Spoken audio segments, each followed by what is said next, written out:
On a cool April evening in 2008, the waters off Clearwater shimmered with deceptive calm, their rhythm masking the storm of fate about to unfold.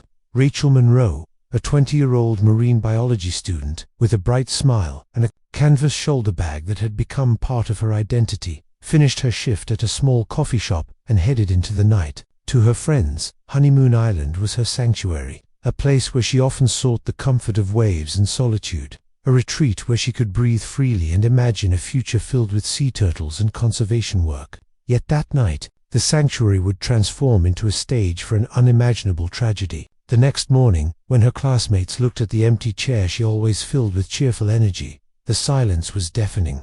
Her phone stayed dark, her dorm room untouched, and a chilling absence settled in like a shadow none of them could shake. Her disappearance became a wound carved into Clearwater's soul, one that has refused to heal for more than 15 years. Rachel had always been known for her approachable warmth, the kind of young woman who could brighten a stranger's day with little more than a kind word and a laugh. That night, she wore a pale blue shirt, well-worn jeans, and carried the canvas bag she used to stash seashells from her beach walks alongside textbooks. Witnesses recalled her final smile as she waved goodbye, an image that, in hindsight, felt hauntingly final. Driving her silver sedan down the familiar road toward Honeymoon Island, she vanished into the darkness, unknowingly leaving behind a trail of questions that would haunt everyone who loved her. Her family described her as their pride and light, a daughter who loved nature as deeply as she loved them. She dreamed not of wealth or fame, but of protecting the ocean she adored. That night, Clearwater seemed like it always had, street lamps casting yellow halos over quiet roads, the faint perfume of salt air riding the breeze. No one could have imagined that hidden beneath such ordinary calm, a nightmare was waiting. When her biology professor called roll the following morning, Rachel's absence felt unusual but not yet alarming. But as hours ticked by and her phone remained silent, unease grew. By midday, fear was no longer contained to whispers. It spread through her classmates and friends like a ripple in still water. Her roommate confirmed what many dreaded: Rachel had never come home. Punctual, reliable, and never careless with her commitments, she simply would not vanish without reason. Her parents began calling everyone she might have been with, but each attempt only deepened the dread. As night fell over Tampa Bay, Daniel and Margaret Monroe sat in their modest home, staring into the dark horizon with hearts heavy from an unspoken certainty. Finally, they made the call that no parent ever wants to make. At the Clearwater Police Department, the dispatcher recorded Daniel Monroe's trembling words: "My daughter hasn't come home since last night. Please help us." The urgency in his voice left little room for hesitation. Within hours, patrol units mobilized, retracing her path from the coffee shop to the sandy roads leading toward Honeymoon Island. The search carried into the night, sea breezes stinging faces as flashlights swept across empty stretches of beach. Then came the discovery that stopped every heart cold. Rachel's silver sedan was parked quietly at the edge of the lot, its driver's side door left slightly open, keys still resting in the ignition. Inside, her canvas bag sat neatly on the passenger seat, containing only her books and a notebook. It was as if she had stepped out for a moment and never returned. The sand near the parking lot, however, told a different story. Dozens of footprints overlapped chaotically, as if something had gone wrong. Then, an officer bent down and lifted a torn scrap of denim from the mud. It was part of a pair of jeans, marked with a faint but undeniable stain of blood. The air thickened instantly. This was no longer a missing person. A crime had left its first trace. Word of the discovery spread across Clearwater like wildfire, turning Honeymoon Island from a quiet sanctuary into the center of a nightmare. Yellow police tape cut across the sand, a glaring reminder that this was now a crime scene. Patrol cars lined the road, their flashing lights painting the palm trees in streaks of red and blue, while the ocean carried on, indifferent to human suffering. Neighbors and regulars from the coffee shop gathered near the perimeter, their whispers heavy with disbelief. "It can't be Rachel," someone murmured. "I just saw her yesterday, smiling." That sense of familiarity made the shock even deeper. Rachel, wasn't just another name in a headline. She was part of the fabric of their community. When Rachel's parents arrived, the air shifted from shock to devastation. Linda Monroe collapsed at the sight of her daughter's abandoned car, her trembling hands brushing the hood still dusted with sea salt. Daniel Monroe stood paralyzed, his face hollow as he gazed at the scattered footprints that hinted at his daughter's last desperate moments, tears blurred with the sting of the ocean breeze. And though no words confirmed it, both parents felt the truth. Something terrible had happened. That night, K9 units were deployed, the dogs leading handlers toward the water's edge where the tide erased the trail. Divers combed the surf under moonlight but surfaced only with scraps of seaweed and fragments of driftwood. As midnight passed and the tide rose, the search was suspended, leaving the Monroe family escorted home, exhausted and broken. Their living room haunted by a photograph of Rachel laughing with her dog, now a cruel reminder of what they might never see again. By the following morning, April 14th, local newscasts filled living rooms and dormitories with a chilling headline: University student missing, car abandoned at Honeymoon Island. Fear swept through Clearwater. Parents warned their children not to wander at night, while whispers on campus grew heavier with dread. Rachel's classmates replayed their last moments with her, searching for clues in conversations that now seemed like fragments of prophecy. The town that once felt safe now carried a sinister edge. What had happened on that beach? Who left those chaotic footprints? And why had Rachel, the girl who once radiated joy, vanished without a trace? As detectives raced against time, the focus shifted from the scene to the people in Rachel's life. Within 2 days, police interviewed dozens of classmates, co-workers, and neighbors. One name kept surfacing: Finn Clark. Rachel's ex-boyfriend, Ethan, 22, was also a student at the University of South Florida. The pair had dated for over a year and were once the couple others envied. But their romance unraveled in January, only 3 months before Rachel's disappearance. The reasons were murky. Some said Rachel wanted to pour her energy into marine biology research, while Ethan leaned toward parties and late nights. Others hinted that jealousy had eroded their bond, leaving behind frequent arguments. Ethan quickly became the prime suspect. 48 hours after Rachel was reported missing, detectives knocked on his apartment door. He appeared cooperative, but jittery, denying any involvement and claiming he had been home the night of April 12th, an alibi supported only by his stepfather. The vagueness of his timeline left investigators uneasy. Then new testimony surfaced. Allison, a classmate, reported seeing Rachel and Ethan in a heated argument at a campus bar the week before she vanished. According to Allison, Rachel had firmly demanded distance, while Ethan's expression burned with anger as he stormed away. The revelation split Rachel's friends into 2 camps. Some believed Ethan's temper could have boiled over into violence, while others insisted he wasn't capable of such cruelty. For Rachel's family, the revelation was unbearable. Linda, who once treated Ethan like her own son, could no longer silence the gnawing fear that he might have had a hand in their daughter's fate. Police pressed Ethan harder, citing circumstantial evidence that placed him near Clearwater that night. But he remained firm. He was at home watching a basketball game. His stepfather echoed this, but doubt lingered. To cut through speculation, investigators collected Ethan's DNA and prepared to compare it against the blood-stained scrap of denim pulled from the sand. The results would either clear his name or shatter what little hope remained. The DNA results marked a turning point, unraveling assumptions that had gripped Clearwater. Though forensic testing in 2008 was not as advanced as it is today, it was still capable of establishing clear links.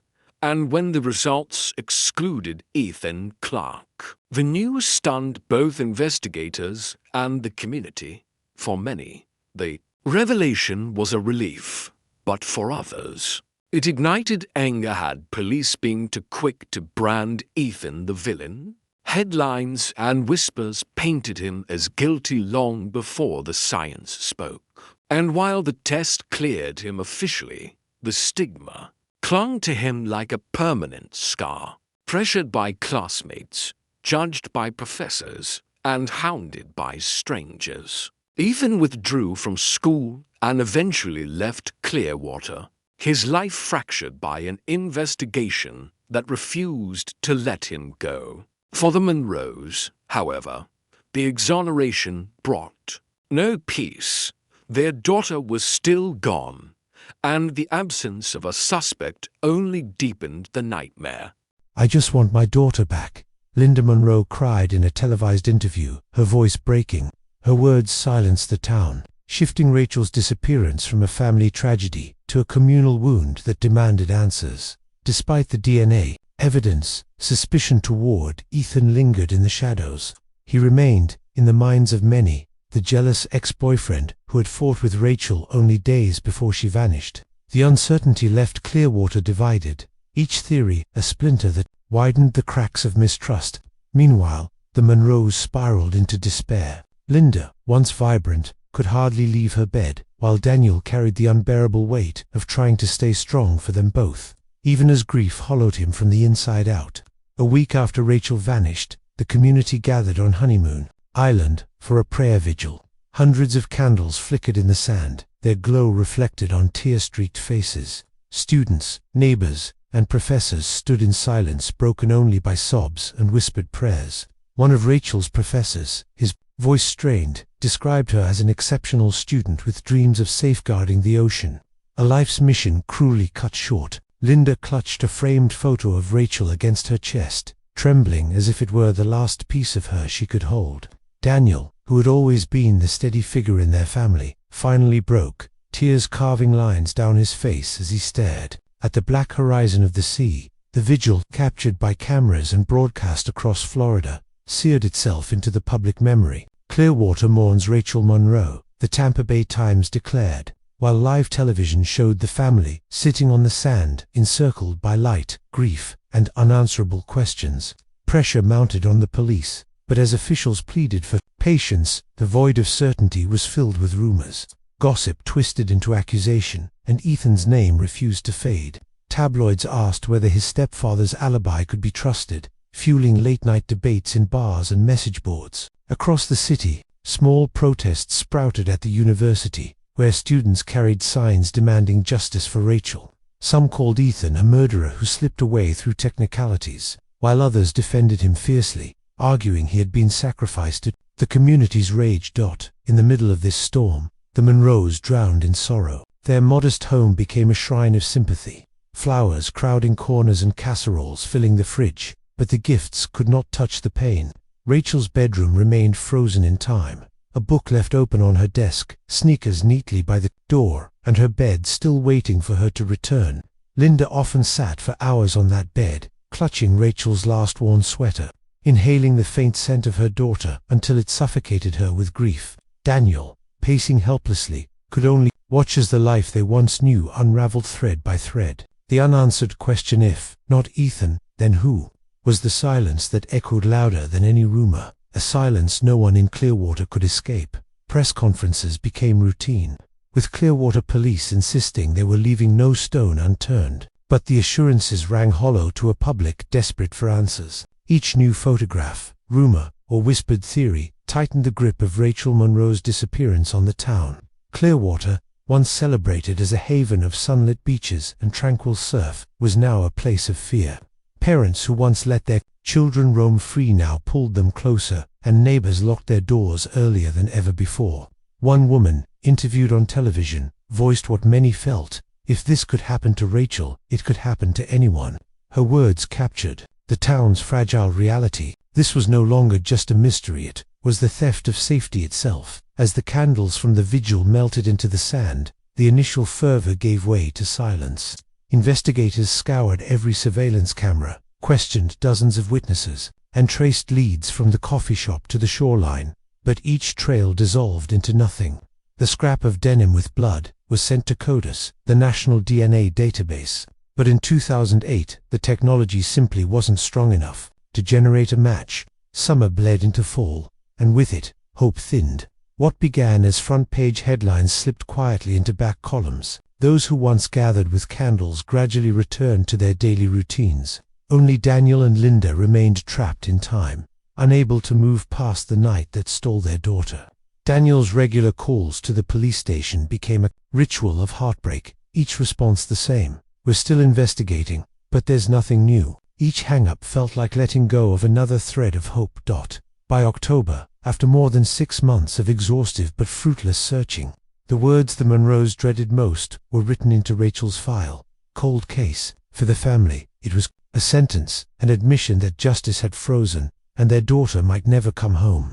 The town, too, was shaken, but this time in silence. No vigils, no headlines, only whispers of resignation. The Monroe family refused to surrender to that silence. Linda, though worn down by grief, joined support groups for families of the missing, clinging to solidarity as her health faltered. She wrote letters to the Florida governor, the FBI, anyone who might listen, her words carrying the desperation of a mother clawing at every chance. Daniel threw his energy into action, printing flyers with Rachel's smiling face, pressing them into hands at post offices, grocery stores, and schools.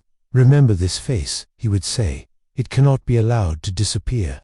Some neighbors admired their persistence, while others turned away, murmuring that the Monroes were clinging to a ghost. But how could they let go? Rachel's room remained untouched, her bed neatly made, her sneakers by the door, her pillow still carrying the faint imprint of her head. Every photograph was a reminder that she had lived, laughed, dreamed, and been loved. The years that followed were a slow erosion of public attention. Rachel's case resurfaced only on anniversaries, when old friends would join her family at Honeymoon Island to light candles and pray before drifting back into their lives. For the Monroes, however, life had stopped on April 12th. Their hair grayed, their steps slowed, but the wound never closed. At family dinners, Rachel's empty chair remained, a constant ghost at the table. At night, Linda sometimes dreamed her daughter walked back through the door, smiling as she had the last time they saw her, only to wake to an empty room and the unrelenting weight of reality. The phrase "cold case" did not just freeze the investigation, it froze the Monroes' world. It etched itself into Clearwater's memory, a reminder that somewhere in the town, perhaps hidden in plain sight, was the person who had taken Rachel. From 2009 onward, Honeymoon Island became the site of an annual memorial. Year after year, Daniel and Linda returned with candles and flowers, standing by the waves that had once been Rachel's solace, their grief as constant and unyielding as the tide. Clearwater learned to live again, but always with the haunting truth. Rachel's disappearance was not just a story of loss, but a scar carved into the heart of the town, one that time refused to heal. Year after year, the Monroes lit candles on the windswept shore of Honeymoon Island, Rachel's photograph glowing softly against the night as if her spirit lingered there. Yet, as time marched forward, the crowds that once stood shoulder to shoulder with them slowly dwindled. What had begun with hundreds of mourners shrank to dozens, then only a handful of loyal friends and professors. For Daniel and Linda, the shrinking vigils did not lessen the ritual's meaning, but it sharpened their sense of isolation in a community that had begun to move on. By 2010, grief had etched itself into their faces. Daniel's hair had turned almost completely gray, and Linda's steps grew unsteady, her body weakened by years of stress and recurring hospital stays for heart problems rooted in despair. Still, whenever she returned home, she retreated to Rachel's room, her gaze fixed on the belongings that remained untouched, while Daniel sat each night on the porch, staring across Tampa Bay as though the waters might one day return what they had taken. Rachel's disappearance became a story parents told their children as a warning not to wander alone at night, and new students at the University of South Florida heard her name whispered as if she were part of the town's folklore. Though the headlines faded, her case persisted in Clearwater's subconscious, a dark crack beneath the bright facade of a tourist town. Each anniversary, local news outlets ran brief reports, the words nearly identical year after year. Police continued to seek information. To the public, they read like empty rituals, but to the Monroes, they were fragile lifelines that proved Rachel had not been erased. In 2015, while Clearwater celebrated its centennial with parades and fireworks, the Monroes quietly set up a table adorned with Rachel's photo and white flowers in the corner of the town square. Strangers stopped for a moment, before drifting back into the festivities, and the contrast cut Daniel deeply. "This town has forgotten her," he sighed. But Linda, clutching her faith, whispered back, "No, they haven't. They just don't know what else to do." Time advanced, even as the Monroes remained frozen in 2008. Resorts rose along the shoreline, tourists filled the beaches, and Clearwater flourished. But Rachel's memory endured as a symbol of how fragile safety truly was. Her parents carried the weight of keeping her story alive. Daniel continued to press the police for updates, his voice steady though his body grew frail. While Linda found solace in gatherings of families bound by the same cruel fate, forming a community stitched together by grief. For more than a decade, their lives cycled through remembrance, brief sparks of hope, inevitable disappointment, and silence. In a 2020 interview, Daniel's weary eyes still shone with determination. "We won't stop searching," he vowed. "Rachel deserves the truth. My daughter deserves justice." Then, in early 2023, after nearly 15 years of quiet torment, a sudden spark shattered the long silence. Florida had joined a genetic genealogy initiative, a cutting-edge investigative method that had already helped other states identify criminals by tracing DNA through relatives who had uploaded their genetic data to public databases. To most residents, the news was just another policy update, quickly skimmed over in local papers. But for Daniel and Linda, it was a lifeline, a chance for answers they had begged for over a decade. Clearwater police announced they would resubmit Rachel's long-stalled DNA evidence for reanalysis. In March of that year, state laboratory experts revisited the biological sample collected from the torn denim near Honeymoon Island. In 2008, testing could only recover fragmented segments of DNA, useless for CODIS matches. Now, with advanced sequencing, scientists reconstructed nearly a complete genetic profile. For the first time in 15 years, hope returned to the Monroes' home like a fragile flame in the dark. The breakthrough came not with a dramatic discovery at sea or a hidden witness stepping forward, but with science quietly stitching together fragments of truth long buried in silence. Weeks of genetic genealogy work felt like brushing dust from an old puzzle, each piece revealing a faint outline until, finally, a name emerged: Mark Doyle. He had once lived just 2 blocks from the Monroes, a freelance air conditioner repairman who in 2008 was 37 years old, recently divorced and largely invisible to the neighborhood. Back then, he had no violent record, no obvious connection to Rachel, and was quickly dismissed amid hundreds of interviews. But 15 years later, DNA pulled from a discarded soda can reveal what had been missed all along: the genetic fingerprint linking him to the blood-stained jeans left near Rachel's car. When detectives confirmed the match, the ripple through Clearwater was immediate and profound. For Linda Monroe, the news was a release she had begged for, yet it broke her all over again. "I waited so long to hear a name," she whispered, through tears. "But this truth tears my heart. He lived so close. Rachel must have passed him so many times, never knowing she was looking at the man who would destroy her." Daniel sat in silence beside her, his hands trembling as though holding the weight of every year they had suffered. At last, there was a face to the shadow that had stalked their lives. But justice was only beginning its course. On July 14, 2023, police descended on Doyle's small rented house in North Clearwater. Neighbors peered from porches as the quiet man who had once helped carry groceries or offered fruit from his yard was marched out in handcuffs, charged with first-degree murder and kidnapping. His face was blank, as if even his arrest was a routine chore.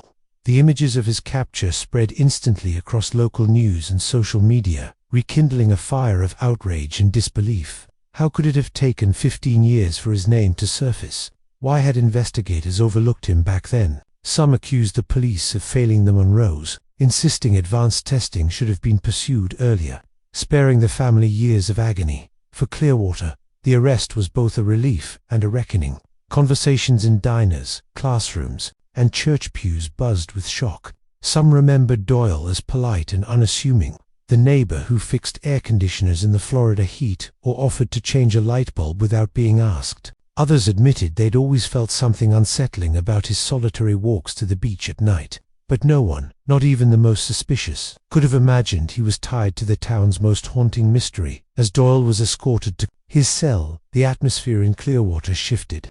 A community that had carried 15 years of grief and fear now held its breath, waiting for answers the trial might finally bring. For the Monroes, the journey toward justice had begun at last. But it was a journey shadowed by the unbearable truth that the monster who took their daughter had been living in plain sight all along. The revelation that Mark Doyle had not only lived near the Monroes but had joined the earliest searches for Rachel cut Clearwater to its core. Witnesses remembered him quietly walking among grieving neighbors, helping distribute flyers, even patrolling the shoreline where he himself had left Rachel's final footprints. The thought that the killer had stood shoulder to shoulder with the very people praying for the victim sent an icy shiver through the town.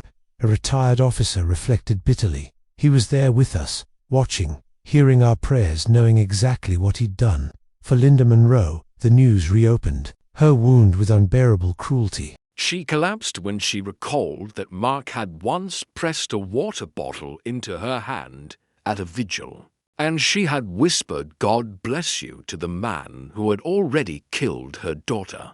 Daniel remembered him repairing their air conditioner only weeks before Rachel disappeared, walking past her bedroom without suspicion. His voice trembled as he admitted, "I let him into our house. If I'd known." His words trailed off, heavy with regret. The community's sense of betrayal deepened. Neighbors who once thought of Doyle as a polite, solitary man helping with groceries or offering fruit now saw a predator who had lived in plain sight for 15 years. Headlines captured the horror. "Search volunteer turns out to be killer."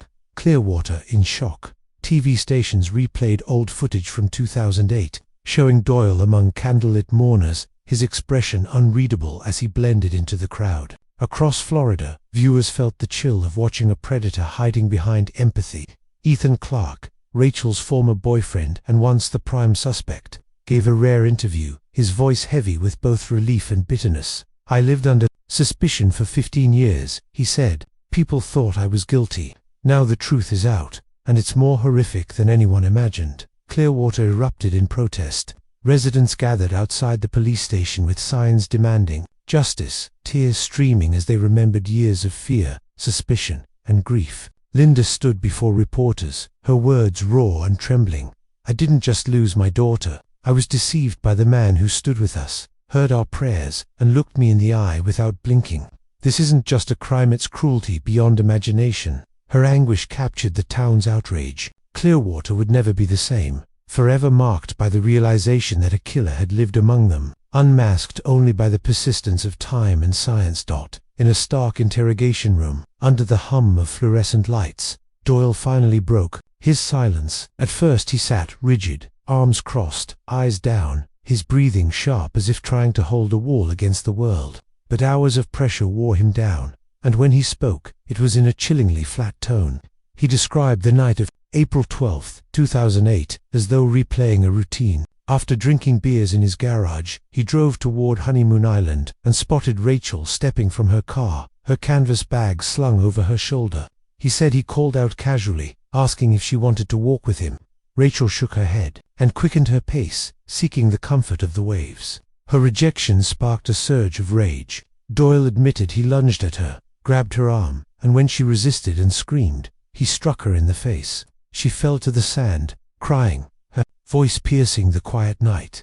Afraid her cries would draw attention, Doyle claimed he panicked. With a cold detachment that horrified investigators, he confessed to wrapping his hands around her throat.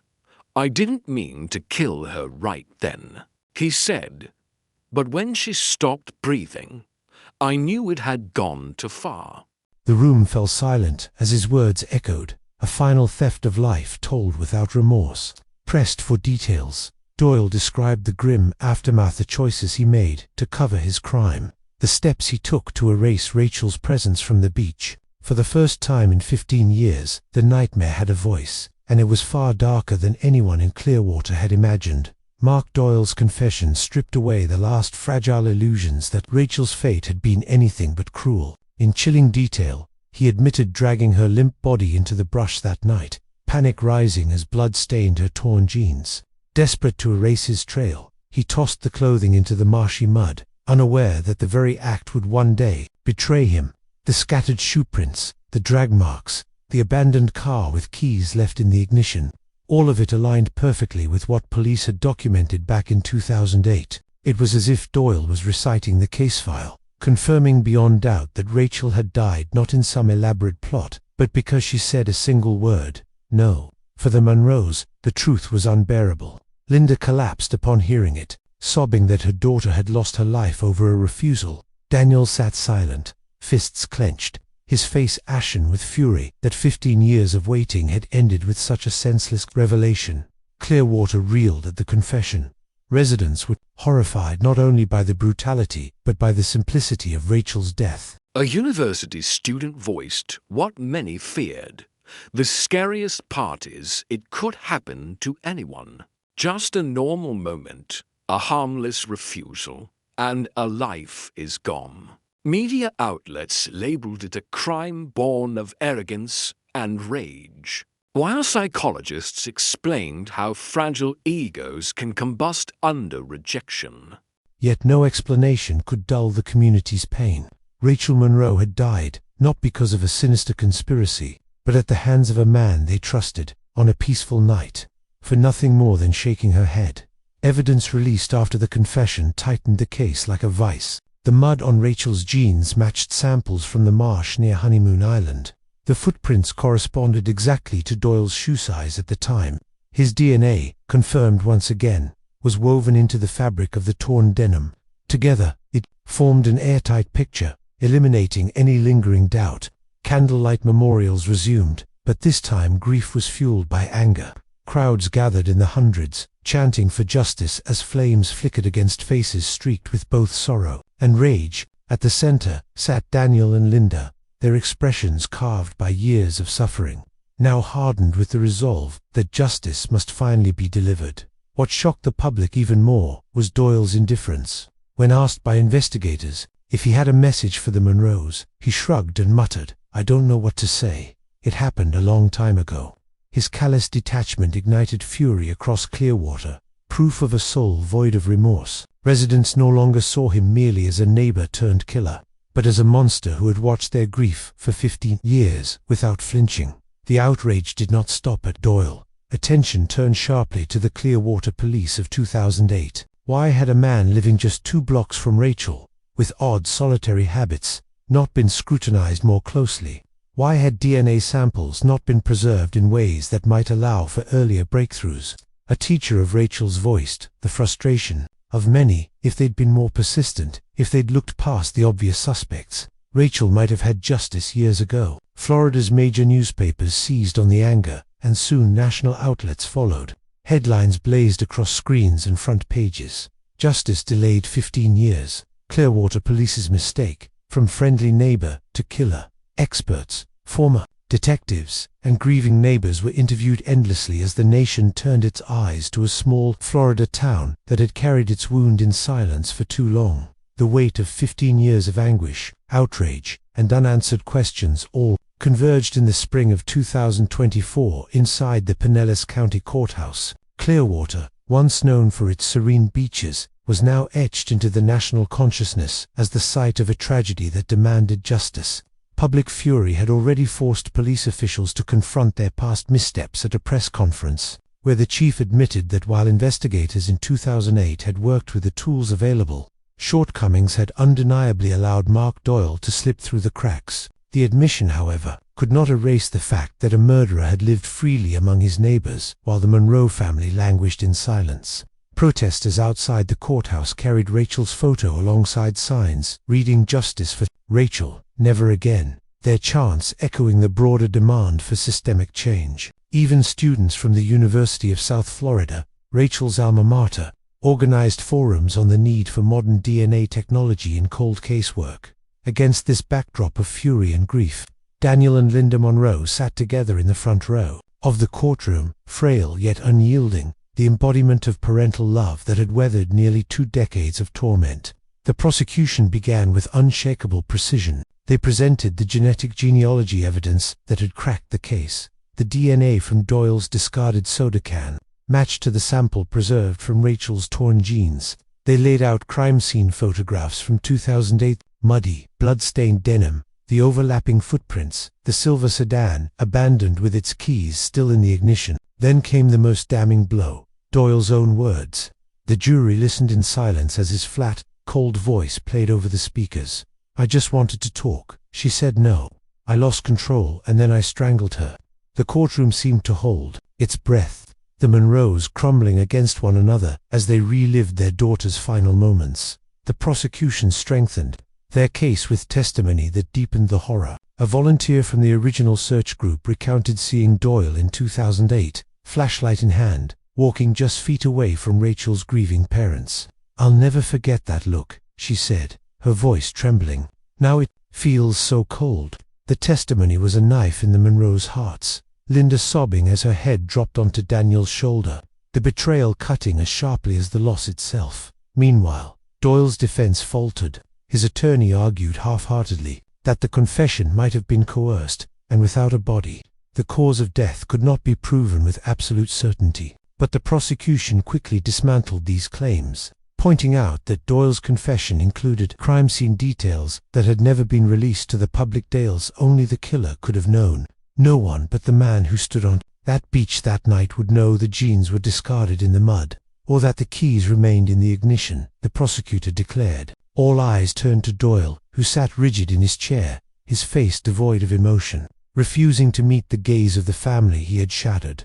The trial was more than the pursuit of justice for Rachel. It was a reckoning for Clearwater itself. Every word, every piece of evidence, carried not just the weight of proof, but the memory of 15 years of silence, anger, and betrayal. The town that had once been defined by sunlit shores was now bound to a courtroom, waiting for a verdict that would finally speak the truth. Rachel Monroe had been denied. Mark Doyle sat like stone through the testimonies, showing neither remorse nor emotion as the Monroes and other witnesses spoke of 16 years of anguish. When the judge gave him the chance to speak before sentencing, he merely shook his head, his silence more chilling than his confession.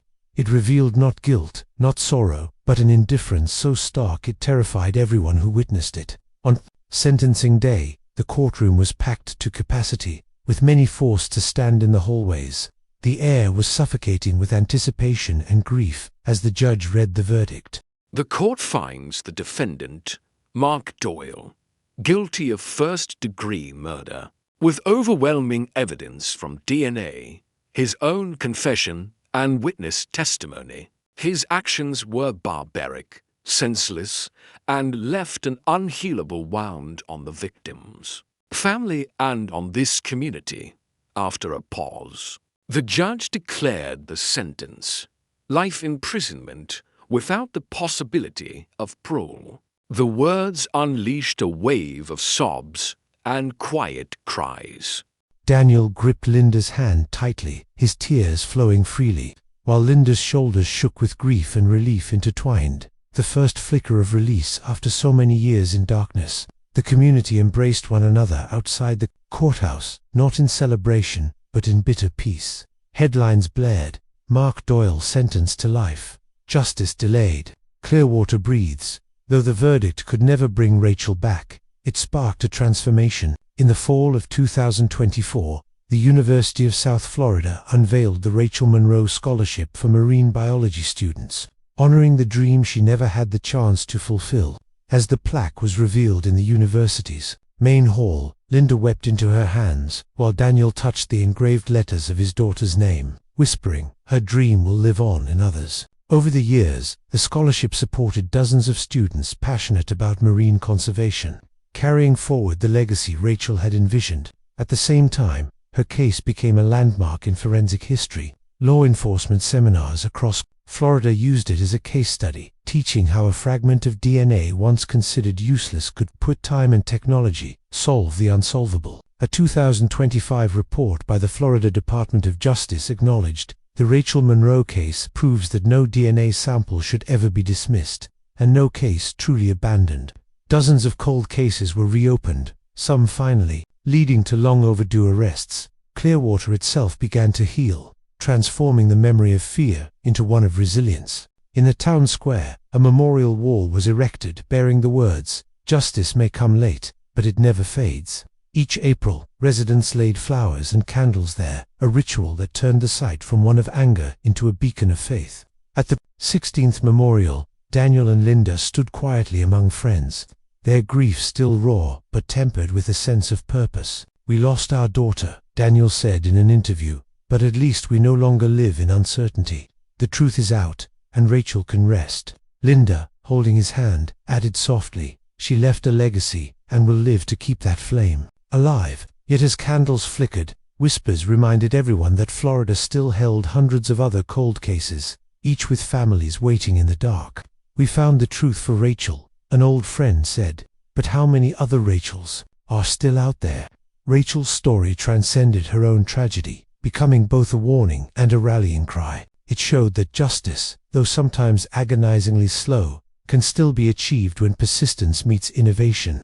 Honeymoon Island, once haunted by silence and fear, now glows each April with candlelight, the waves echoing the determination of a town that refused to forget. Rachel Monroe's legacy endures, not only in scholarships, memorials, and police reforms, but in a collective vow: justice must never be abandoned, no matter how much time has passed. Her story, the story of a 20-year-old girl who lost her life over a single word, continues to remind America that truth, though delayed, will always find its way to the surface. By 2023, when Florida embraced the use of genetic genealogy, the DNA sample once thought too limited finally exposed the truth. Mark Doyle, the so-called friendly neighbor who had walked alongside grieving families, had been the killer all along. His unmasking was more than the resolution of a single case. It was a stark lesson.